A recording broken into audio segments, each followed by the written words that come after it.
নমস্কার, আজ বানাবো মজাদার innovative homemade snacks butter chicken twist bomb.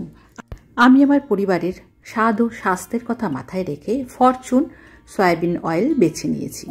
Fry প্যানে সয়াবিন তেল দিয়ে তাতে কুচি করা পেঁয়াজ, টমেটো, কাজু দিয়ে এর সাথে ভাজা মশলা দিয়েছি, যেটা ঘরে বানানো ভাজা মশলা। অল্প জল দিয়ে মশলা কষিয়ে মিক্সার গ্রাইন্ডারে পুরো মশলা বেটে নিতে হবে। বাটার, কাসুরি মেথি মিশিয়ে ফুটিয়ে নিলেই তৈরি বাটার চিকেন গ্রেভি।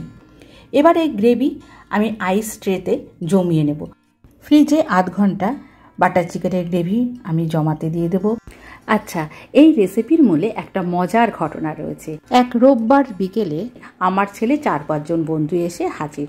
ছেলের হুকুম, বন্ধুদের জন্য চাটপাটা স্ন্যাক্স কিছু বানিয়ে দাও। ফ্রিজ খুলে আমার মাথায় হাত, সামান্য চিকেন পড়ে রয়েছে, কি বানাবো ভাবতেই একটা বুদ্ধি খেলে গেল। বোনলেস চিকেন মিক্সিতে পিষে তাতে বেসন সুজি মিশিয়ে চিকেনের পরিমাণটা খানিকটা বাড়িয়ে নিলাম। এর সাথে চাট মশলা, ভাজা মশলা, তেল দিয়ে ভালো করে চটকে মেখে নিয়ে তৈরি করে নিলাম বাটার চিকেন টুইস্ট বোম। একটা প্লেটের ওপর ময়দা আর সুজি সমপরিমাণে নেব। খুব ভালো করে চামচ দিয়ে মিশিয়ে আলাদা করে সরিয়ে রাখবো। এবার দেখে নাও কিভাবে বাটার চিকেন টুইস্ট বোম গড়ে নিচ্ছি। প্রথমে হাতের তালুতে তেল বুলিয়ে নেব।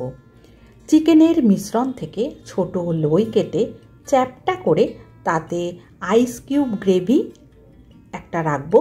তারপর একটা বল বানিয়ে নেব। এবার এই চিকেন বল শুকনো সুজি আর ময়দার মিশ্রণের মধ্যে গড়িয়ে নেব। এবার এই চিকেন বলগুলো ফরচুন সয়াবিন অয়েলে ক্রিস্পি করে ফ্রাই করে নেব। আর ফরচুন রিফাইন্ড সয়াবিন অয়েল ভীষণই লাইট, ফলে ফ্রাইড স্ন্যাক্স তেল চিপচিপ করে না, স্ন্যাক্স অনেকক্ষণ ক্রিস্পি থাকে। তো আমার কিচেনে জায়গা করে নিয়েছে Fortune edible oil and foods. তো বন্ধুরা, বাটার চিকেন তো অনেকবার খেয়ে থাকবে, তবে এভাবে বাটার চিকেন টুইস্ট বোম যদি বানিয়ে থাকো তবে অবশ্যই কমেন্ট করে জানাবে। রেসিপি ভালো লাগলে লাইক করে পাশে থাকবে। ধন্যবাদ।